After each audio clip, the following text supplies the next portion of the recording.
안녕하세요. 윤자배입니다. 오랜만에 또 민법 총칙을 공부를 해보겠습니다. 오늘은 민법 총칙 OX 다섯 번째, 지금 제2절 자연인인 중에서 자연인의 행위 능력, 그 중에서 제한 능력자의 상대방 보호 관련된 내용을 보고 있습니다. 1번, 민법 제15조에서 능력자로 된 사람은, 제한 능력자에서 능력자로 된 사람은, 이게 맞는 거죠. 그래서 1개월 내에 확답을 발송하여야 한다. 예, 맞습니다. 그래서 해설을 보면 제15조 규정이고요. 제한 능력자의 상대방의 확답을 촉구할 권리. 제한 능력자와 거래한 상대방이 이 제한 능력자에게 당신 이 거래할지 말지에 대한 확실한 답을 주세요라고 촉구할 수 있는 권리라는 거죠.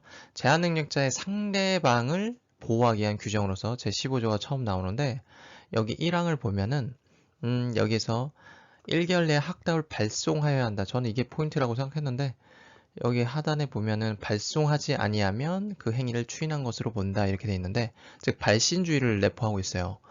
참고로 민법은 도달주의를 원칙으로 하거든요. 도달. 그 특정 기간 내에 도달해야지만 그 내용을 인정한다는 확정이 된다는 유효하다는 그런 도달주의를 원칙으로 하는데 이 민법 제15조 제1항 규정에서는 발신주의, 발송했는지 특정 기간 내에 확답을 발송했는지에 따라서 그 효력의 확정을 짓고 있습니다. 그래서 제15조 제1항을 읽어보면은 제한 능력자의 상대방은 제한 능력자가 된 후에 그에게 1개월 이상의 기간을 정하여 그 취소할 수 있는 행위를 추인할 것인지의 여부, 추후 인정이죠. 추후 인정할 것인지의 여부를 확답을 촉구할 수 있다.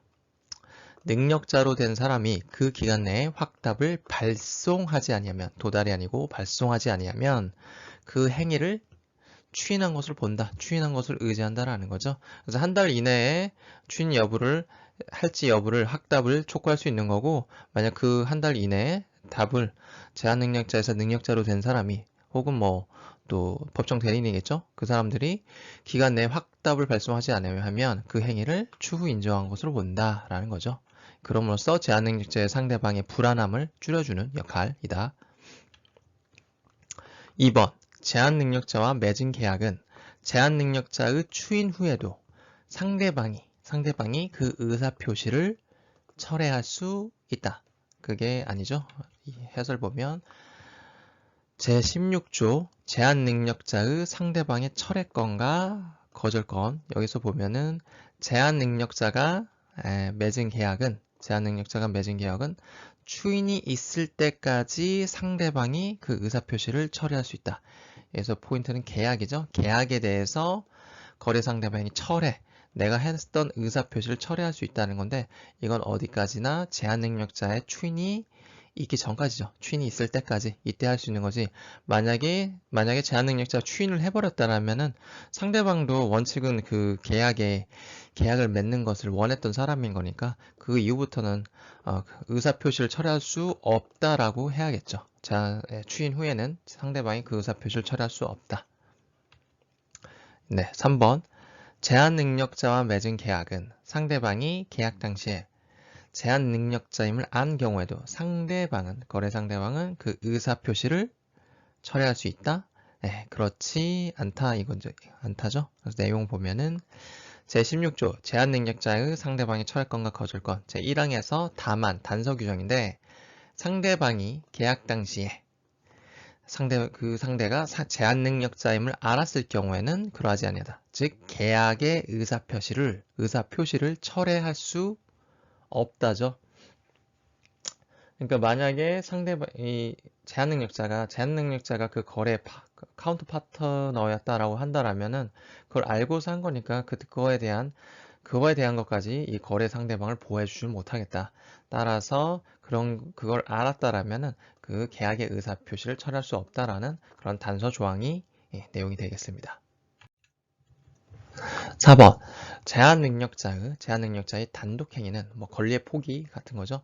그거는 추인이 있을 때까지 상대방이 거절할 수 있다. 네, 맞습니다.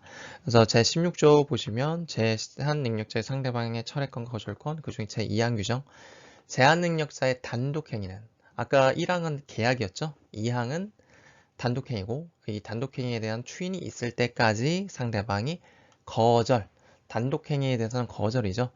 단독행위는 추인이 있을 때까지 상대방이 거절할 수 있다라는 거죠. 뭐 이거에 대해서는 상대방이 제한 능력자임을 알고서 거절권 행사하는 것도 가능하다라고 하는데 저도 이 개념에 대한 정확한 설명이 입 밖으로는 지금 안 되는데 예, 계속 일단 이런 내용이 있다는 건 보고 또 다음에 또 같이 공부를 해보면 좋을 것 같아요. 5번 철회 또는 거절의 의사 표시는 법정 대리기에만 할 수 있다라는 건데 딱 봐도 아닐 것 같은데 내용을 보면 제16조 제한 능력자의 상대방의 철회권과 거절권 제3항에서 제1항에서 철회가 나왔죠. 계약의 철회. 제2항에서 거절이 나왔는데 이 거절의 의사표시는 제한 능력자한테도 할 수 있다라는 거죠. 이거는 제한 능력자는 원칙은 의사표시를 수령할 수 없다가 원칙이에요. 민법 112조인가 거기에 나온 걸로 알고 있는데 근데 지금처럼 이 제16조 규정에서는 제한 능력자임에도 의사표시를 수령할 수 있다는 특칙을 두고 있어요. 그 이유는 이런 계약의 철회나 혹은 어떤 단독행위에 대한 거절 같은 경우는 어떤 거래 자체를 백지화시키는 내용이기 때문에 내용 자체를 원칙하고자 했던 어떠한 행위를 그러한 법률 행위를 없애는 거기 때문에 그게 제한 능력자한테 어떤 해를 주진 않을 거라고 그래서 그렇게 판단을 해서 이렇게 제한 능력자에게 의사 표시를 해도 그 철회권이나 거절권이 인정되는 그렇게 이해가 됩니다. 따라서 철회 또는 거절의 의사 표시는 법정 대리인뿐만 아니라 제한 능력자에게도 할 수 있다. 이게 맞는 표현. 6번 제한 능력자가 속임수로서 자기를 능력자라고 믿게 한 경우죠. 그 경우에는 그 행위를 취소할 수 있다? 그렇지 않다죠. 해설 보면 제17조 제한 능력자의 속임수 제1항 제한 능력자가 속임수로서 자기를 능력자로 믿게 한 경우에는 그 행위를 취소할 수 없습니다.